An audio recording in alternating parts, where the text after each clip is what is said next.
மயிலு, அம்மா வா. அம்மா. சண்முகையா வீட்டுக்கு போயிட்டு வந்துடலாமா? சரிம்மா. வா.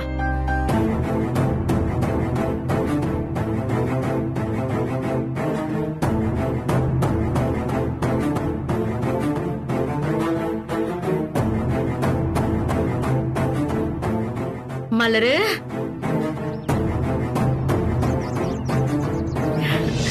மலரு, என்ன வாசலே நின்னுட்ட? உள்ள வர வேண்டியதானே? ஏன் முகம்லாம் வேத்திருக்கு? பேய் எறிஞ்ச மாதிரி இருக்க? ஒண்ணும் இல்லம்மா, நடந்து வந்தால அதான்.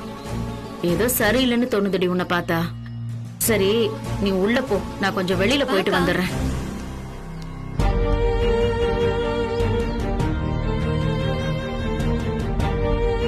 என்னம்மா, அக்கா பேக்கோட வந்திருக்கா? அதை தாண்டி நானும் யோசனை பண்ணிட்டு இருக்கேன். அவ முகம் வேற சரியில்லை. நான் பயந்த மாதிரி ஏதோ பிரச்சனை நடந்திருக்குமா? என்னாச்சுமா? நீயும் மயிலும் ரகசியமா பேசிக்கிறீங்க? அதெல்லாம் ஒண்ணு இல்லடி. என்னைக்கு இல்லாம நீ பையோட வந்திருக்கியா, அதான் ஏதாவது பிரச்சனையான்னு கேக்குறா. அம்மா, பிறந்த வீட்டுக்கு பையோட வந்தா சண்டை போட்டுட்டு தான் வருவாங்களா? 2-3 நாள் தங்கிட்டு போலான்னு வந்திருக்கேன். பைய பார்த்தா 2 நாள் தங்கறதுக்கு வந்த மாதிரி தெரியலையேக்கா. ஐபிஎஸ் அம்மா, உடனே என்ன சந்தேகப்படாதீங்க. உங்க மாமா பிசினஸ் விஷயமா அந்தமான் போயிருக்காரு. அதான் புருஷன் இல்லாத வீட்டுல என்ன பண்ண போறேன்னு சொல்லி அம்மா வீட்டுக்கு போய் சந்தோஷமா இருந்துட்டுவான்னு அத்தை அனுப்பி வச்சாங்க. என்னம்மா பாக்குற? நீ எதையோ என்கிட்ட மறைக்கிறேன்னு தோணுது. ஏமா என்ன சந்தேகப்படுற? ஏன் மேல உனக்கு நம்பிக்கை இல்லையா? அப்படி இல்லக்கா, என்னால மதுவோட கல்யாணம் நின்னு போச்சுல்ல, அதனால உன் வாழ்க்கைக்கு ஏதாவது பிரச்சனை வந்துருமோன்னு அம்மா பயந்துகிட்டே இருந்தாங்க. எனக்குமே அந்த உறுத்தல் இருக்குக்கா. அப்படிலாம் எதுவும் நடக்கலடி. உங்க கூட எல்லாம் சந்தோஷமா இருந்துட்டு போகலான்னு தான் நான் வந்திருக்கேன். இன்னும் சந்தேகம் போலன்னா அத்தைக்கு போன் போட்டு கேளுங்க. நீ சொல்றது உண்மையா இருந்தா எங்களுக்கு சந்தோஷம் தாண்டி. சரி, நீ வீட்ல இரு. நானும் மயிலும் நிலத்தை விக்கிற விஷயமா வெளியில போயிட்டு வந்துடுறோம். நிலத்தை விக்க போறியா? என்னம்மா சொல்ற? ஆமாக்கா, ஜீவா சாரோட அப்பா நான் படிக்கிறதுக்கான ஸ்பான்சரை கட் பண்ணிட்டாரு.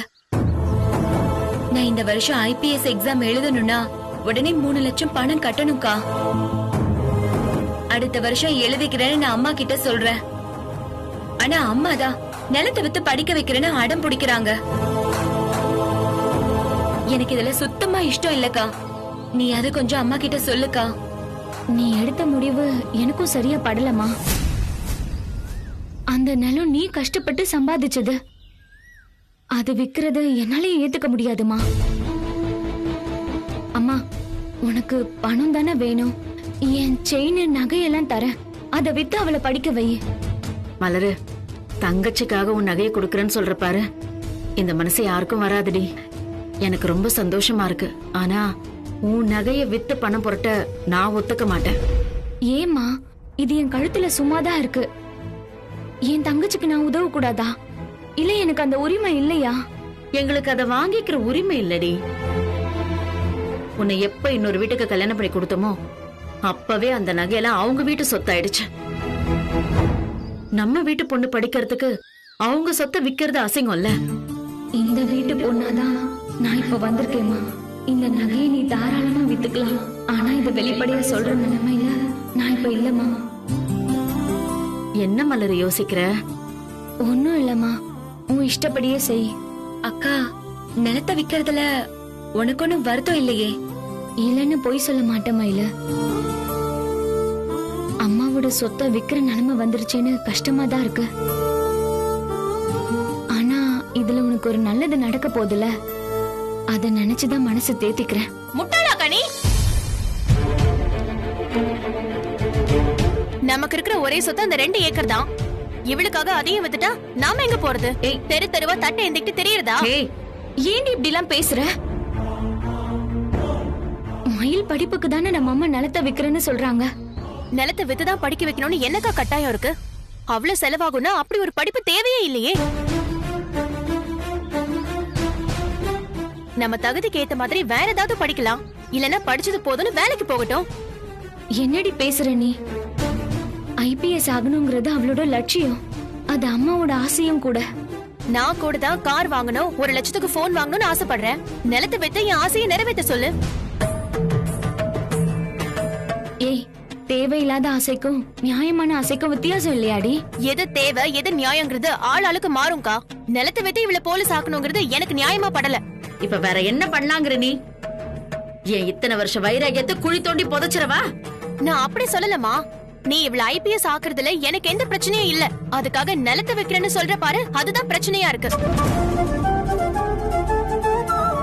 நீ வேற வழியில பணம் புரட்டினா நான் உன்னை கேள்வியே கேட்க மாட்டேன். அந்த நிலத்துல எங்களுக்கும் பங்கு இருக்கு. நீ ஓர வஞ்சனையா இவளுக்கு மட்டும் செலவு பண்றதை என்னால ஏத்துக்க முடியாதுமா. ஏய், உனக்கு செலவு பண்ணா என்ன, இவளுக்கு செலவு பண்ணா என்ன, எல்லாம் ஒண்ணுதானடி. அது எப்படிக்கா ஒண்ணாகும்?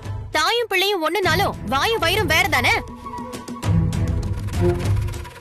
எனக்கும் பங்கு இருக்கிற நிலத்தை வைத்து இந்த அம்மா ஆபீஸ் வேலைக்கு அதிகாரமா போவாங்க.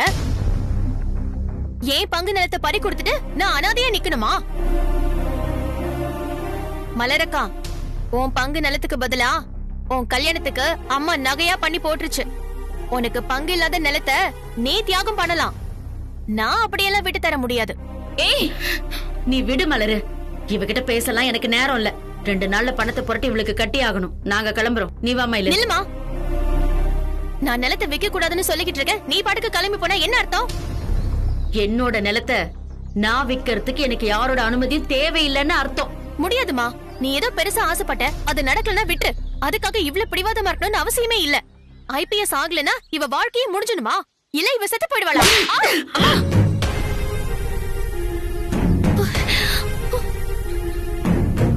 இன்னொரு வார்த்தை பேசுன அவ்வளவுதான்.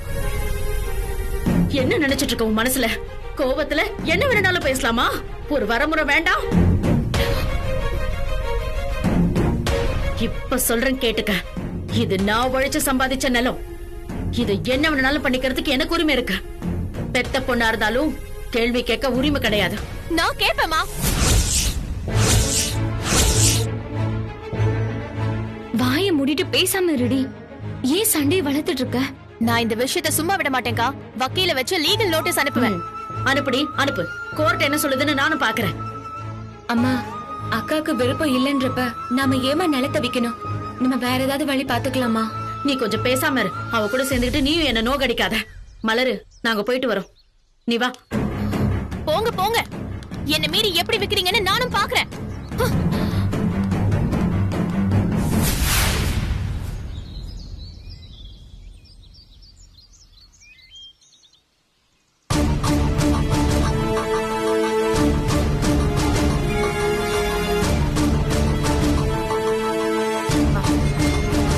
ஐயா, ஐயா.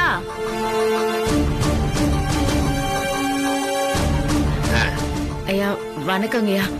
வணக்கம் ஐயா. வணக்கம் வணக்கம். வாமா கோமதி, உட்காருங்க. பரவாயில்லைங்க, இருக்கட்டும். வீட்டுல எல்லாரும் கோயிலுக்கு போயிருக்காங்க. நானும் பேத்தியும் தான் இருக்கோம். வீட்டுல காப்பி தண்ணி போடுறது கூட ஆள் இல்ல. ஐயோ பரவாயில்லைங்கய்யா. குட்டி பேர் என்னம்மா? கிருத்திகா. நல்ல பேரு. சரிம்மா, என்ன திடீர்னு இந்த பக்கம்? ஐயா, உங்களால ஒரு உதவி ஆகணும். உதவியா? ஏம்மா, நீங்க பேசுறது எனக்கு வேடிக்கையா இருக்கு. நாட்டராய மாப்பிள்ள இந்த ஊர்லயே பெரிய மனுஷன். உங்க சம்பந்தி வேற. ஒரு ஆத்திரம் அவசரம்னா நீங்க அங்கதானே போய் நிப்பீங்க. இப்ப மட்டும் என்ன திடீர்னு ஏன் ஞாபகம் வந்து இங்க வந்திருக்கீங்க? ஐயா, உங்களுக்கு தெரியாதது ஒண்ணும் இல்லைங்கய்யா. இவளால அவர் பொண்ணு கல்யாணம் நின்னு போச்சு இல்லைங்கய்யா. அதான் முதலாளி இப்ப கொஞ்சம் கோவமா இருப்பாரு. இந்த நேரத்துல நாங்க அங்க போய் நிக்கிறது சரியா இருக்காதுங்கய்யா. எனக்கும் உங்க மேல கோபம் இருக்கு கோமதி அம்மா. ஐயோ என்னங்கய்யா, ஏன் இப்படி சொல்றீங்க? இப்போ என் பொண்ணு வாழ வேண்டிய இடத்துல தான் உங்க பொண்ணு வாழ்ந்துட்டு இருக்கா.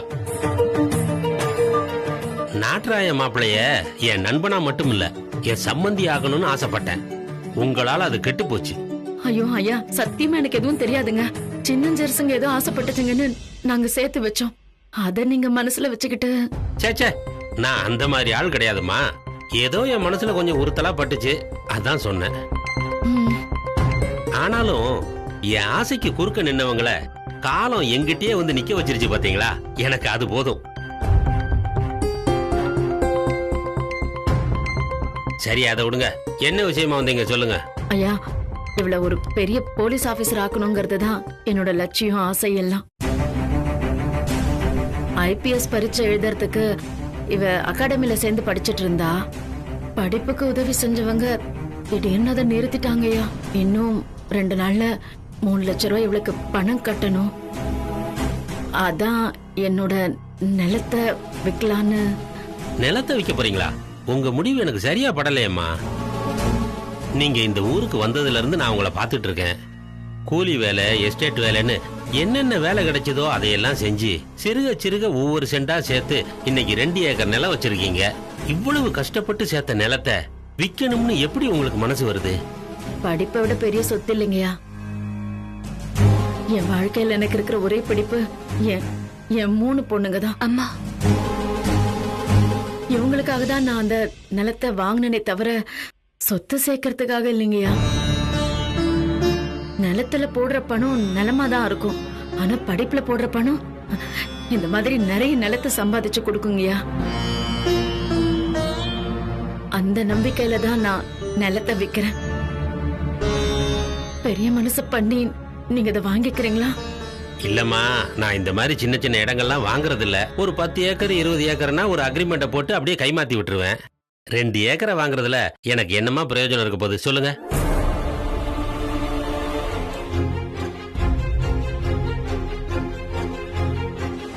சரிம்மா, எங்க இருந்தோ வந்து கைய ஊனி கரணம் போட்டு உங்க 3 பிள்ளைங்களையும் நல்லா காப்பாத்தி கரை சேர்த்திருக்கீங்க. நீங்க கஷ்டப்படக்கூடாதேங்கிற ஒரே காரணத்துக்காக உங்க நிலத்தை நான் வாங்கிக்கிறேமா. ஐயா, சந்தோஷங்கய்யா, ரொம்ப சந்தோஷம். பொண்ணு படிப்புக்காக நிலத்தை விக்கிறமேன்னு கஷ்டப்படாதீங்க. ஒரு மூட்டை நெல்லை விதைச்சா 100 மூட்டை விளையிற மாதிரி தான் படிப்போம். உங்க பொண்ணு வேலைக்கு போய் வீடு வயலுன்னு வாங்கி போடத்தானே போறா. உங்க வார்த்தை அப்படியே பலிக்கட்டுங்கய்யா. பலிக்கும்மா, பலிக்கும். பலிக்காம எங்க போயிரும்? சரி, நிலத்து பத்திரத்தை எல்லாம் கொண்டு வந்திருக்கீங்களா? அது நாட்டாய முதலாளி கிட்ட தான் இருக்குதுங்கய்யா. அது அடமான வச்சுதான் நான் ஏற்கனவே பணம் வாங்கியிருந்தேன். ஏமா, அப்படின்னா நிலத்தை அவர்கிட்டயே வித்துருக்கலாமா? ஐயோ, நான் தான் உங்ககிட்ட ஏற்கனவே சொன்னேங்கய்யா. இப்ப இருக்கிற சூழ்நிலையில அவர்கிட்ட மறுபடியும் போய் நிக்க முடியாது. ஓ, அதுவும் இல்லாம பொண்ணு கொடுத்த இடத்துல போய் நிலத்தை விக்கிறதும் எனக்கு சரியா படலைங்கய்யா. வேற யார்கிட்ட போனாலும் பணத்தை கொடுத்து பத்திரத்தை வாங்கிதான் இந்த நிலத்தை விற்க முடியும். எனக்கு இப்ப அதுக்கு வழி இல்ல. நீங்க முதலாளியோட சொந்தக்காரரு. நிலத்தை வாங்குறதா இருந்தா நீங்களே அவர்கிட்ட பேசி பத்திரத்தை வாங்கிப்பீங்க.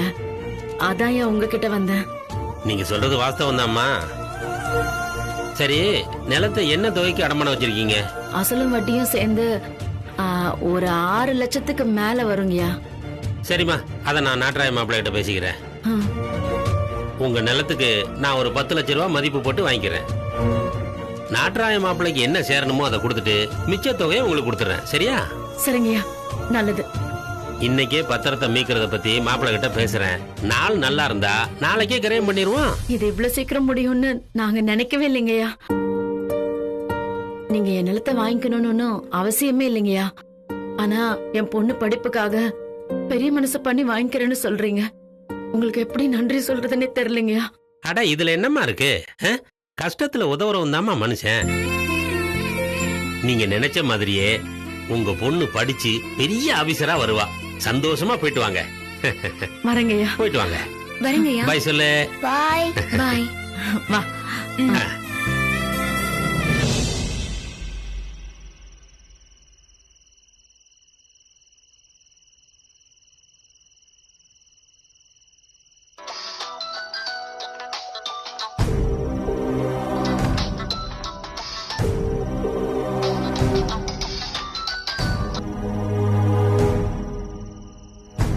ஹலோ மலரு, மலரு. ஹலோ, லைன்ல இருக்கியா? ஏன் பேச மாட்டேங்கிற மலரு? எப்படி இருக்கீங்க? நல்லா இருக்கேன். ஆமா, ஏன் உன் குரல் ஒரு மாதிரியா இருக்கு? அழுதுட்டு இருக்கியா? மலரு, என்னாச்சு? ஏன் அழற? ஏதாவது பிரச்சனையா? இல்லங்க, இவ்ளோ நாள் உங்களை பிரிஞ்சு இருந்ததில்ல, அதான். மலரு, உன்னை பிரிஞ்சிருக்கிறது எனக்கும் கஷ்டமா தான் இருக்கு. அப்படியே அடுத்த பிளைட்டை பிடிச்சி அங்க ஓடி வந்துடலாமான்னு தோணுது. வேணாங்க, மாமா உங்களை நம்பி ஒரு பொறுப்பை கொடுத்திருக்காரு, அதை நல்லபடியா முடிச்சிட்டு வாங்க. ஆமா, நானும் அந்த யோசனையில தான் பல்ல கடிச்சிட்டு பொறுமையா இருக்க மலரு. 5-6 மாசம் அப்பா ஒரு பேச்சு தான் சொன்னாரு. ஆனா நீ பாரு, நல்ல ஆளுங்க கிடைச்சிட்டாங்கன்னா சீக்கிரமாவே வேலை முடிஞ்சிடும். நானும் அங்க கிளம்பி வந்துருவேன். இத பாரு, என்ன நினைச்சல நீ கவலைப்படாத, ஓகே? சரிங்க. நீங்க நேரத்துக்கு ஒழுங்கா சாப்பிடுறீங்களா? நம்ம ஊரு சாப்பாடெல்லாம் கிடைக்குதா? ஏதோ கிடைக்கிறத வச்சு சமாளிச்சிட்டு இருக்கேன். ஆமா, நீ சாப்பிட்டியா? இனிமேதாங்க. நீங்க? இப்பதாம போகணும். சரி, அம்மா கிட்ட போன் கூட ஒரு வார்த்தை பேசிடுறேன். மலரு, நான் இப்போ எங்க அம்மா வீட்ல இருக்கேங்க. அம்மா வீட்லயா? சரி, ஏன் அங்க போன? அப்பாவும் அக்காவும் ஏதாவது சொன்னாங்களா? ஐயோ, அதெல்லாம் ஒண்ணும் இல்ல. நீங்களும் ஊர்ல இல்ல, அதான் கொஞ்ச நாள் அம்மா வீட்ல இருந்துட்டு போலான்னு வந்தேன்.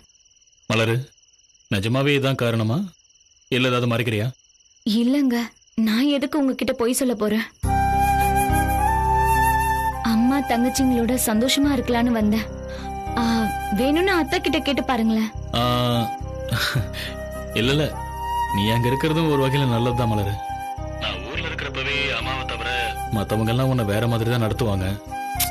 நான் இல்லாத நேரத்துல அப்பா அக்கா எல்லாம் என்ன செய்ய போறாங்கன்னு பயந்துட்டே இருந்தேன்.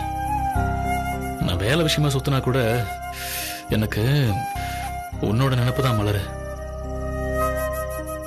உனக்கு எந்த பிரச்சனையும் வந்துடக்கூடாதுன்னு யோசிக்காத நேரமே இல்லை. நீ அம்மா வீட்டுல இருக்கன்னு சொன்னதுதான் எனக்கு நிம்மதியா இருக்கு. சரி சரி, நான் வர வரைக்கும் அங்கேயும் இங்கேயும் எப்படியாவது மாறி மாறி இருந்து சமாளிச்சிரு மலரு. முடிஞ்ச வரைக்கும் நான் சீக்கிரமே வந்துடுறேன். சரிங்க. சரி மலரு, நீ போய் சாப்பிடு, ஓகே? நான் அப்புறம் ஃபோன் பண்றேன், சரியா? சரிங்க.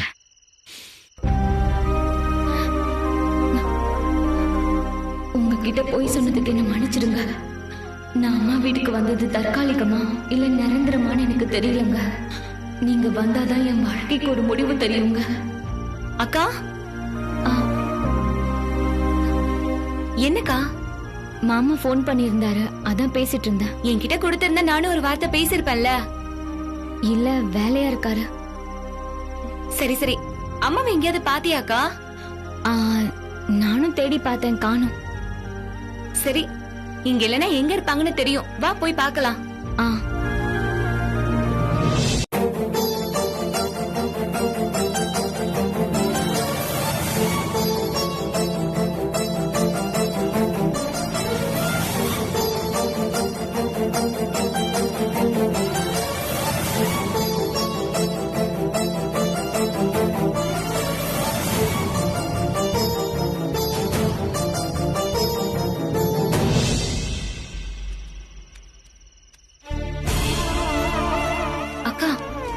அம்மா,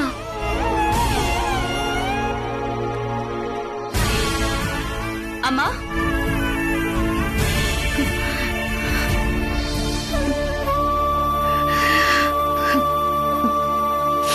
அம்மா,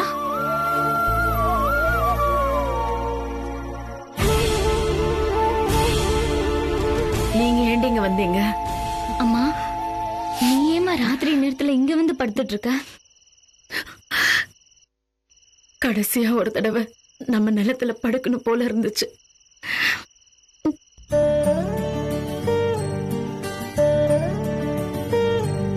நீ நிலத்து மேல எவ்வளவு உசுரா இருக்குன்னு எங்களுக்கு தெரியுமா? அதனாலதான் இத நீ விக்க வேணான்னு நாங்க தலைப்பாட அடிச்சுக்கிறோம். நீதாமா கேட்காம இப்படி பிடிவாதமா இருக்க. இப்பவும் எதுவும் கைமீறி போயிடல. சண்முக ஐயாக்கு கால் பண்ணி நம்ம நிலத்தை விக்கலன்னு சொல்லிடலாமா? இல்லடி நிலமா, இவ படிப்பான்னு வரப்ப எனக்கு படிப்பு தான் பெருசா தெரியுது. நில கைவிட்டு போனாலும் வாங்கிடலாம், ஆனா வைராகியத்தை விட்டுறக்கூடாதுடி. அதனாலதான் இந்த முடிவு எடுத்தேன். அதுல எனக்கு வருத்தம்லாம் இல்ல, ஆனா இந்த நிலத்தை பிரிற வேதனை இருக்குதுன்னு செய்யும்.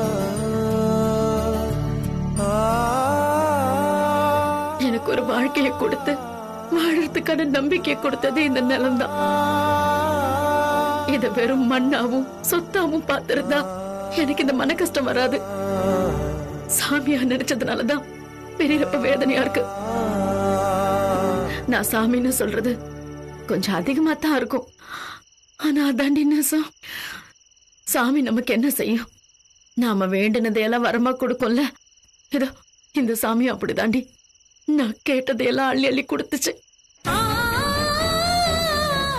நான் இந்த நிலத்தை வாங்க வந்தப்போ இது வெறும் முள்ளுக்காடு, இங்க எந்த விவசாயமும் செய்ய முடியாது, செஞ்சாலும் நஷ்டம்தான் வரும்னு எல்லாரும் என்ன பயமுறுத்தினாங்க. ஆனா அப்ப என்கிட்ட இருந்த காசுக்கு என்னால இதைத்தான் வாங்க முடிஞ்சது. பூமிய எல்லாரும் தாய்னு தானே சொல்லுவாங்க. இதுவும் எனக்கு தாய் தான். எனக்கு பெருசா எந்த எதிர்பார்ப்பும் இல்ல. என் 3 பொண்ணுங்களுக்கும் கஞ்சி ஊத்தி கரை சேர்க்கறதுக்கான வழிய கொடுத்தா போதுமான்னு வேண்டிக்கிட்டுதான் இங்க விவசாயத்தை ஆரம்பிச்ச. இப்ப வரைக்கும் இந்த மண்ணு நம்மள கைவிட்டதே இல்ல. இதுதான் இப்பவும் நமக்கு கஞ்சி ஊத்திக்கிட்டு இருக்கு.